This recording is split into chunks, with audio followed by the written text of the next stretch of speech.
రండి, అందరూ బయలుదేరండి. అమ్మ ఇంటికి వచ్చేసింది కదా, వెళ్ళండి. అడ్డు తప్పుకోండి. ఏమా నందిని, ఎక్కడికి వెళ్ళావమ్మా? వెళ్ళేటప్పుడు చెప్పాలవా? అసలు ఏమైంది?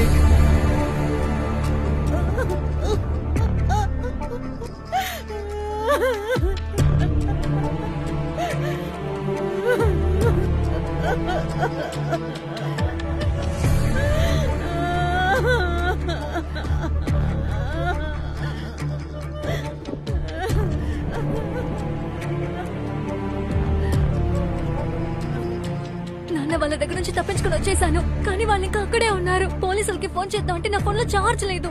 అమ్మకి చెప్తే వినిపించుకోవడం లేదు. మీ ఫోన్ ఇవ్వండి. ఏమండి వింటారా? వచ్చినప్పటి నుంచి ఇలాగే అంటోందండి. ఏంటో మీరే అడగండి. ఫోన్ ఇవ్వండి. సరేరా నాన్న